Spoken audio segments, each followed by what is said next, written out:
आज का नाश्ता ब्रेड और सूजी से बना बहुत ही बेहतरीन नाश्ता है। खाने में ज़बरदस्त है और अचानक मेहमान वगैरह आ जाए तो इस तरीके का नाश्ता आप बनाकर जब सर्व करेंगे तो आपकी तारीफ़ चारों तरफ होने वाली है। तो इस नाश्ते की रेसिपी को हम चलिए बनाना शुरू करते हैं। तो नाश्ते की रेसिपी है, अच्छी लगे तो प्लीज़ एक वीडियो को लाइक और चैनल को सब्सक्राइब कर लें। साथ ही में वीडियो अच्छा लगे तो उसमें कमेंट ज़रूर करें। तो चलिए हम इसे बना लेते हैं। तो इस नाश्ते की रेसिपी को बनाने के लिए यहाँ हमने कुछ ब्रेड ले लिए हैं। तो ब्रेड मैंने यहाँ पे छोटे साइज़ वाले लिए हैं, आप चाहे तो बड़े ब्रेड का भी यूज़ कर सकते हैं। अब इस ब्रेड के हमें यहाँ पर अलग अलग भागों में डिवाइड कर लिया है कुछ, और इस तरीके से किनारे इसके काट लेने हैं। तो किनारों को इस तरीके से इनके अलग कर लेंगे और इसी तरीके से दूसरा जो भाग हमने लिया है ब्रेड का, उसको भी इसी तरीके से किनारे इनके छुड़ा के अलग कर लेंगे। तो इन किनारों को आप यहाँ पर जो निकले हैं उनसे आप यहाँ पर ब्रेड क्रम्स बनाकर तैयार कर सकते हैं और दूसरी नाश्ते की रेसिपी में यूज़ कर सकते हैं। तो इस तरीके से हम यहाँ पर दोनों भागों के किनारों को अलग कर लिया है और अब इनके यहाँ पर एक ब्रेड के 2 टुकड़े इस तरीके से करके ले लिए हैं। तो इन टुकड़ों को अब हमें क्या करना है, एक ग्राइंडर जार लेना है और इस ग्राइंडर जार में इस तरीके से डाल लेना है। 2 पार्ट में हम इन्हें ग्राइंड करके ले लेंगे। तो इस तरीके से हमने आधे पहले इस तरीके से जार में डाल लिए हैं और इनको इस तरीके से ग्राइंड अप कर लेंगे। तो यहाँ पर एक भाग हमारा ग्राइंड हो चुका है पार्ट। तो इस तरीके से हमने इसे निकाल लिया है बर्तन में और इसी तरीके से अब जो दूसरा बचे हुआ ब्रेड है उसको भी इसी तरीके से हम ग्राइंड करके ले लेंगे। तो ब्रेड के इस तरीके से हमने ग्राइंड करके ले लिया है और इसको निकाल लेंगे और निकाल कर अब इसे हमें साइड में रख लेना है। तो ब्रेड कुछ इस तरीके से हमने ग्राइंड कर लिया है और इसके जो साइड हैं उनको भी अलग रख लिया है। तो किसी और नाश्ते में हम इसका यूज़ कर लेंगे। तो यहाँ पर इसी साइड में रखेंगे और यहाँ पर एक मैंने नारियल का टुकड़ा लिया है और इस नारियल को यहाँ पर अब हमें ग्राइंड करके ये कद्दूकस करके लेना है, तो इस तरीके से हम छोटे वाले कद्दूकस कर यूज़ करेंगे। तो मैंने यहाँ सूखा नारियल लिया है, आप चाहें तो यहाँ पर जो गीला नारियल होता है जिसकी हम चटनी वगैरह यूज़ करते हैं बनाने में, तो उस नारियल का भी यूज़ कर सकते हैं। उसके का जो काला भाग होता है उसको अलग कर लें और उसको इस तरीके से यूज़ कर सकते हैं। तो यहाँ पर इसे हम कद्दूकस करके ले लेंगे पहले। तो नारियल हमारा इस तरीके से कद्दूकस करके हमने जार में ही ले लिया है। अब इस जार में हम आधा कप भर के सूजी ले रहे हैं। तो बारीक वाली सूजी हम इस नाश्ते को बनाने में यूज़ कर रहे हैं। अब इसके साथ यहाँ पर हमने जितना सूजी लिया है उससे थोड़ा सा ज़्यादा यहाँ पर हमने पानी डाला है। तो पानी का यूज़ इस तरीके से डाल करके हमें इसे ग्राइंड करके लेना है। तो इस तरीके से हमने इसको ग्राइंड कर लेना है। तो पानी मैंने इस तरीके से डाल लिया है और अब इस जार का ढक्कन हम लगा लेंगे और ये सूजी को और जो नारियल हमने कद्दूकस करके लिया है दोनों चीज़ों को अच्छी तरीके से यहाँ पर ग्राइंड इस तरीके से करके ले लेंगे। तो ग्राइंड हमारा हो चुका है सूजी का बैटर। तो यहाँ इस तरीके से हम इसे साइड में अब रख लेंगे और इसे साइड में रख कर हमने यहाँ पर 2 मीडियम साइज़ के यहाँ पे टमाटर लिए हैं। तो टमाटर को यहाँ पे हमें रफली इस तरीके से कट करके ले लेना है। तो इसे इस तरीके से हम दोनों टमाटर को काट करके ले लेंगे और टमाटर को काट करके हमने इस तरीके से तैयार कर लिया है। तो काट के टमाटर हमारा तैयार हो चुका है और इसी के साथ हमने यहाँ पर बारीक कटा प्याज भी लिया है। तो प्याज और टमाटर को इस तरीके से रफली ही काट कर लिया है हमने और अब यहाँ पर एक पैन ले लिया है हमने कढ़ाई में। तो जो हमने प्याज हमने लिया है कट करके, सबसे पहले प्याज को हम पैन में डालेंगे। तो ऑयल वगैरह हमने यूज़ नहीं किया है, बस दोनों चीज़ों को पका करके लेना है हमें। तो यहाँ पर प्याज और टमाटर दोनों को एक एक से इसमें इस तरीके से डाल लेंगे और डाल करके अब इसे हमें थोड़ा सा चला लेना है। तो इस तरीके से प्याज और टमाटर को आपस में मिलाकर चला लेंगे 1 से 2 मिनट के लिए।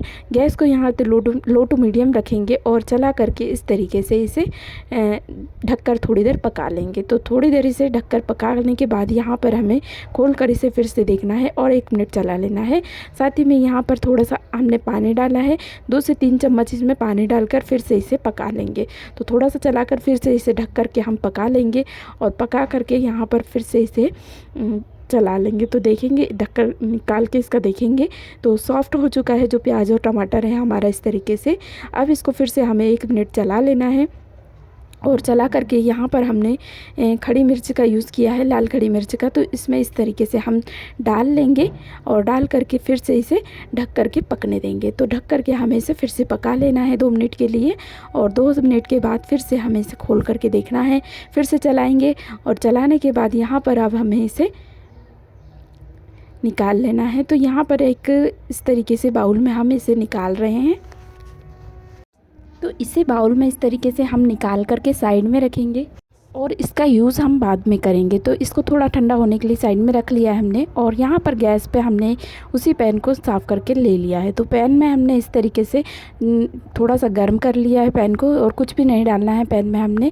और इस तरीके से जो हमने यहाँ पर ग्राइंड करके जो सूजी का बैटर लिया है उस सूजी के बैटर को इस तरीके से कढ़ाई में डाल लेंगे पैन में और डाल करके थोड़ा सा चला लेंगे। तो आप चाहे तो थोड़ा सा पानी का यूज़ करके फिर इसे डाल सकते हैं। तो मैंने बिना पानी के ही से डाल लिया है और डाल करके अच्छी तरीके से इसे चला लेना है। तो चला करके जब ये जल्दी से ही गाढ़ा होने लगेगा और पैन को इस तरीके से पकड़ने लगेगा। तो इस तरीके से जब ये चलाते हुए लगातार गाढ़ा होने लगे तो इसे लगातार चला लें, इसे छोड़े ना। और इस तरीके से अब इसमें हमें इसमें सूजी के बैटर के साथ ही हमने जो ब्रेड को ग्राइंड करके लिया था उस ब्रेड को भी डाल लिया है और दोनों चीज़ों को डाल करके अब इसे हमें लगातार इस तरीके से चलाते हुए लेना है और इसे छोड़ना नहीं है। लगातार इसे जब चलाएंगे तो इससे अच्छी तरीके से हम इसकी कंसिस्टेंसी को देख सकेंगे। और इस तरीके से जब ये गाढ़ा होने लगेगा तो यहाँ पर इसे लगातार चला लेना है। तो मैंने इसमें यहाँ पर 1 से 2 चम्मच ऑयल मैंने डाल लिया था थोड़ा सा इसमें, ताकि हमारा जो बैटर है वो ज़्यादा चिपचिपा ना हो इसलिए। तो यहाँ पर आप घी का भी यूज़ कर सकते हैं। तो इस तरीके से हमने इसे लगातार चला लिया है और चला करके ये इस तरीके से गाढ़ी कंसिस्टेंसी में आ गया है एकदम। और लगातार चलाते हुए इस तरीके से जब ये डो जैसा दिखने लगेगा तब यहाँ पर हमने यहाँ पर गैस को बंद कर दिया है। और यहाँ पर गैस को बंद करने के साथ ही यहाँ पर हमें इसे निकाल लेना है। तो मैं इसे एक प्लेट में इस तरीके से निकाल करके ले रही हूँ। आप किसी गहरे बर्तन में भी इसको रख सकते हैं ठंडा होने के लिए। तो प्लेट में हम इस तरीके से निकाल करके इसको थोड़ा सा ठंडा होने देंगे और इसका थोड़ा सा देर बाद यूज़ करेंगे। तो यहाँ पर इसको साइड में हम रख लेंगे और यहाँ पे अगली तैयारी हम कर लेंगे। तो गैस पे हमने एक कढ़ाई रख ली है छोटी सी और उसमें यहाँ पर 1 से 1.5 चम्मच हमने ऑयल को डाल लिया है। ऑयल को थोड़ा सा यहाँ पर गर्म करेंगे। गर्म जैसे ही ऑयल होगा उसमें 1 चम्मच राई डालेंगे। राई को चटकने के साथ ही यहाँ पर 1 चम्मच हम जीरे का यूज़ करेंगे। तो राई जीरे को अच्छी तरीके से यहाँ पर हम चटका लेंगे। थोड़ा सा यहाँ पर इन्हें चला भी लेंगे साथ ही में। और साथ में चलाते हुए यहाँ पर हमने लंबाई में इस तरीके से 2 बड़े साइज के प्याज लिए हैं कट करके। तो इन प्याज को इस तरीके से हम डालेंगे और डाल करके अब यहाँ पर प्याज को चलाएंगे। तो प्याज को अच्छी तरीके से तड़के में मिला लेना है और अच्छी तरीके से चला लेना है। चला करके जब इसका इस तरीके से लगातार चलाते हुए प्याज हमारी सॉफ्ट दिखने लगेगी और इसका थोड़ा सा कलर चेंज होता हुआ दिखेगा तब यहाँ पर हमें इसको 2 से 3 मिनट लगातार चलाते हुए हमने इस तरीके से प्याज को छोड़ दिया था। तो प्याज इस तरीके से अब ठंडा हमारा सॉफ्ट हो चुका है और सॉफ्ट होकर इस तरीके से ये कलर हमारा चेंज हो चुका है प्याज का। थोड़ा सा गुलाबी हमारा कलर हो चुका है प्याज का। तो यहाँ पर अब हम इसमें मसाले डालेंगे। तो सबसे पहले यहाँ पर स्वादानुसार नमक डालेंगे। इसी के साथ यहाँ पर थोड़ा सा हमने हल्दी पाउडर का यूज़ किया है। हल्के मसालों के साथ हम इस नाश्ते को बनाने वाले हैं तो ज़्यादा मसाले हम इसमें नहीं डालेंगे। और इसी के साथ यहाँ पर हमने 1 चम्मच भर कर खड़ी मिर्च ली है। तो कुटी हुई लाल मिर्च है ये। तो इसको इस तरीके से हम डाल लेंगे और डाल करके इसको अच्छी तरीके से चलाएँगे। और चला करके यहाँ पर जो हमने यहाँ पर इस तरीके से चलाने के बाद कच्चा आलू 1 लिया है कद्दूकस करके। तो इसको धो करके अच्छी तरीके से ले लिया है कद्दूकस करके। अब इसको इसमें डालेंगे और स्टफिंग को इस तरीके से बना करके तैयार करेंगे। तो आलू को लगातार चलाते हुए हमें प्याज और मसालों में अच्छी तरीके से मिक्स कर लेना है और मिक्स करके इसे 2 से 3 मिनट अच्छी तरीके से थोड़ा सा सॉफ्ट होने के लिए छोड़ देंगे और इसे पकने देंगे। तो इस तरीके से हमने प्याज को और आलू को अच्छी तरीके से मिक्स करते हुए स्टफिंग को बना लेना है। और जब इस तरीके से ये बन करके तैयार दिखने लगेगी हमारी स्टफिंग तो इस तरीके से हमारा जो आलू और प्याज का मसाला है वो बन चुका है। और अब इसमें हम ऊपर से हरी धनिया पत्ती को बारीक कट करके डाल लेंगे और डाल करके इसे भी अच्छी तरीके से मिला लेंगे। तो इस तरीके से हमने हरी धनिया पत्ती डाल करके इसको भी अच्छी तरीके से मिला लिया है जो स्टफिंग हमने बनाई है उसमें। और मिला करके ये देखिए हमारी स्टफिंग बन के तैयार है। तो अब इसको हमें एक प्लेट में निकाल लेना है। तो इस तरीके से थोड़ा थोड़ा करके हम इसे प्लेट में निकाल लेंगे और निकाल करके इस स्टफिंग को थोड़ा सा हल्का सा ठंडा होने के लिए रखेंगे। तो इसका ठंडा होने का थोड़ा सा वेट करना है हमें और इसे साइड में रख लेना है। तो इस तरीके से हमने इसे साइड में रख लिया है।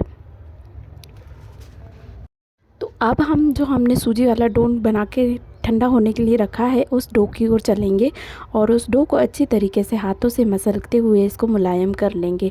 तो इस तरीके से मुलायम जब हम करेंगे आटे की तरह इसको गूँथ लेना है और इस तरीके से इसको मुलायम सा कर लेना है। तो हाथों में थोड़ा सा ऑयल का सहारा ले लेंगे, थोड़ा सा यहाँ पे 1 से 1.5 चम्मच ऑयल आप लगा लें हाथों में, तो आसानी से ये अच्छी तरीके से मुलायम हो जाएगा आटा और आटा कुछ इस तरीके से बन करके तैयार हो जाएगा।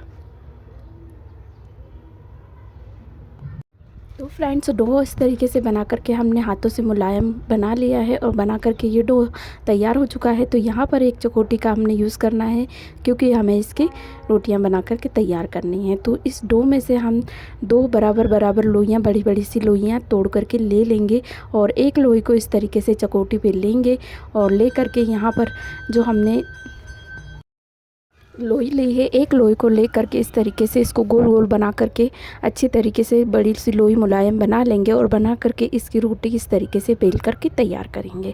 तो यहाँ पर बेलन की सहायता से हमें रोटी को जिस तरीके से हम सऊदी रोटी को बेलते हैं उसी तरीके से बेलना है। तो थोड़ा सा अगर आप ऑयल से ग्रीस करना चाहें तो यहाँ पर चकोटी को ग्रीस कर ले पहले और आसानी से ये बेल करके तैयार हो जाती है। तो इस तरीके से हमने बेलन की सहायता से इसको बेल करके आसानी से ले लिया है। बहुत ही आसानी से ये बेल करके तैयार हो गई है रोटी। इस तरीके से हमने बड़ी सी रोटी आसानी से बेल करके तैयार कर ली है। तो रोटी हमारी इस तरीके से बेल के बन चुकी है और रोटी को इस तरीके से हमने बड़े साइज़ का लिया है बना करके। और ये इसकी थिकनेस देख लीजिए, हमने ज़्यादा पतली और ज़्यादा मोटी नहीं रखी है। तो बराबर कंसिस्टेंसी के इस तरीके से हमने इसकी थिकनेस को रखना है और रोटी इस तरीके से बेल करके तैयार हमारी हो चुकी है। तो अब यहाँ पर किसी कटोरी या इस तरीके से हमने यहाँ पे कटोरी का यूज़ किया है, आप किसी बड़े साइज़ के गिलास का भी यूज़ कर सकते हैं और इस तरीके से इसको काट करके लेंगे। तो इस तरीके से पूरी के आकार में इसको गोल गोल इस तरीके से इसकी पूरियाँ जैसे निकाल लेंगे। तो इस तरीके से हमने इसको निकाल लिया है काट करके। तो देख लीजिए इसी तरीके से आपको भी निकालना है और निकाल करके ये इसके 3 भाग पीसेस निकले हैं एक बारी में। तो इस तरीके से बेल करके बना करके तैयार करना है। तो यहाँ पर इस तरीके से हमने 3 पूरियाँ इसकी निकाल ली हैं और निकाल करके अब इसको यहाँ पर हम साइड में रख लेंगे। इसी तरीके से जो दूसरी लोई बची हुई है हमारी उसको भी लेंगे और लोई करके इसी तरीके से हमने रोटी बेल लेनी है। तो रोटी बेलते वक्त अगर आपको दिक्कत हो यहाँ पर तो पहले मैंने बताया उसी तरीके से थोड़ा सा ऑयल हम लगा लेंगे बेलन चकोटी को, तो आसानी से ये रोटी बन करके तैयार हो जाती है। तो यहाँ मैंने दोनों रोटियों को इसी तरीके से बेल करके तैयार किया है। तो देखिए ये दूसरी रोटी भी हमारी बन करके तैयार हो चुकी है। अब इसको भी हमें कट करके लेना है। तो उसी कटोरी की सहायता से इसकी भी पीसेस हम निकाल लेंगे। तो इस तरीके से हम काट करके ले लेंगे कटोरी से, बहुत ही आसानी से ही निकल जाता है और नाश्ता आसानी से बन करके तैयार हो जाता है। तो इस तरीके से हमने इसको भी काट करके ले लिए हैं। तो ये इस तरीके से कुछ सारी पूरियाँ हमने बना करके तैयार कर ली है और इस तरीके से पूरियाँ हमने जो बनाई हैं उनको अब यहाँ पर यूज़ करना है हमें।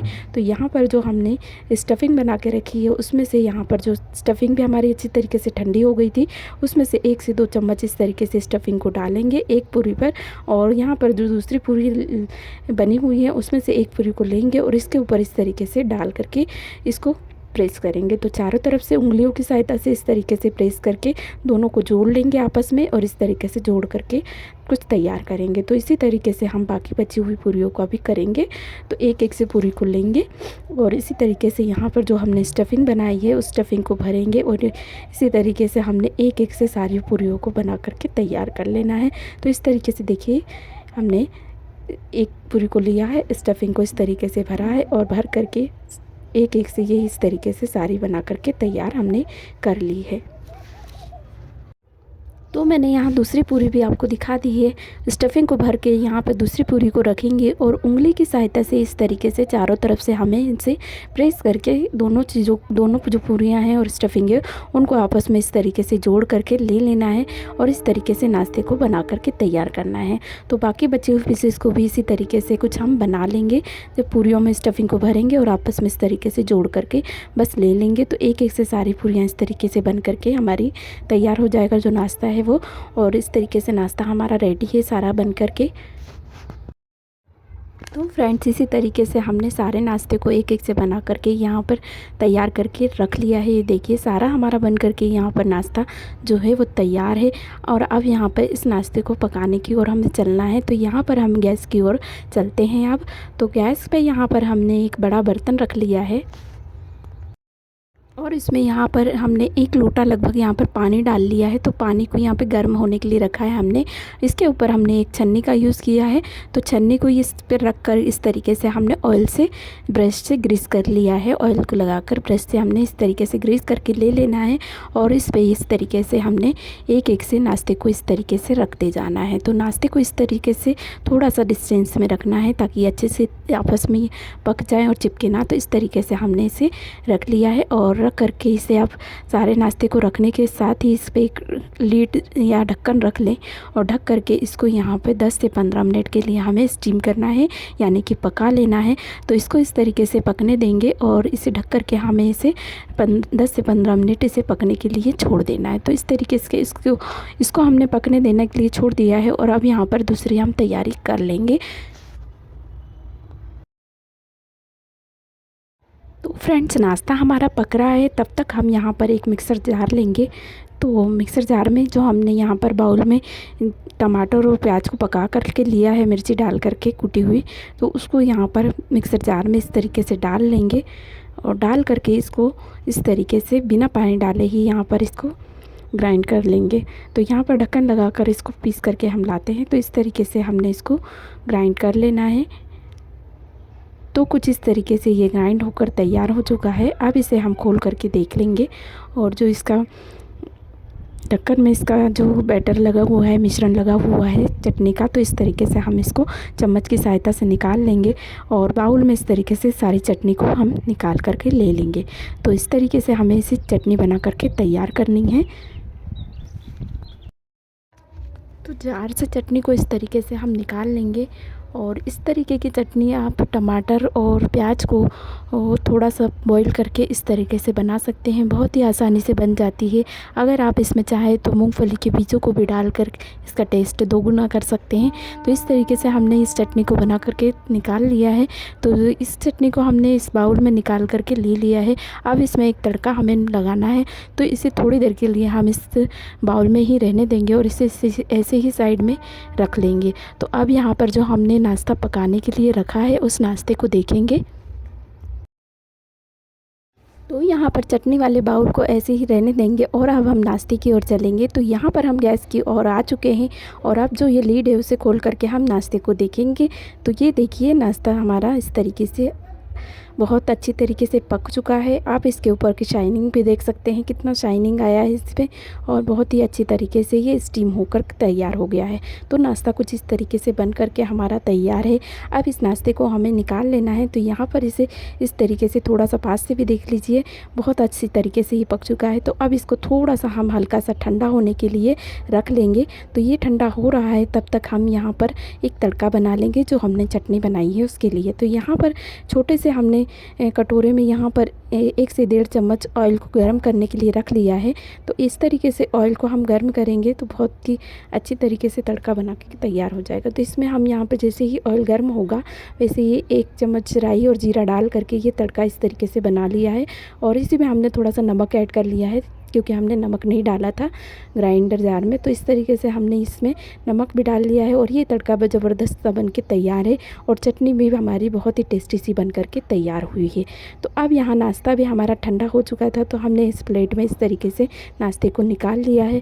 बहुत ही मस्त और ज़बरदस्त सा नाश्ता बना है और खाने में बहुत ही टेस्टी सा बना है। तो इस तरीके से आप स्टीम करा हुआ हेल्दी सा नाश्ता अगर खाना चाहें तो बहुत ही कम समय में तो नहीं कह सकते, लेकिन बहुत ही लाजवाब सा बन के तैयार होता है और खाने में एकदम टेस्टी लगता है। अगर मेहमान आ रहे हों या फिर आपको खुद ही कुछ हेल्दी सा खाने की इच्छा हो रही हो बिना तेल का, तो ये नाश्ता आप बना करके तैयार कर सकते हैं और खाने में एकदम टेस्टी है।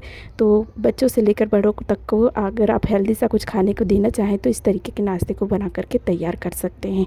तो इस तरीके के नाश्ते में आपको तेल भी कम लगता है, मसाले भी कम लगते हैं और कम समय में ये बनकर तैयार हो जाता है। और इस लाजवाब चटनी के साथ इस नाश्ते का जो टेस्ट है वो दोगुना हो जाता है। तो चटनी भी आपको अच्छी लग रही हो तो इस तरीके की चटनी मेरी रेसिपी पे दूसरे नाश्तों के साथ भी बनी हुई है, आप रेसिपी दूसरी भी देख सकते हैं।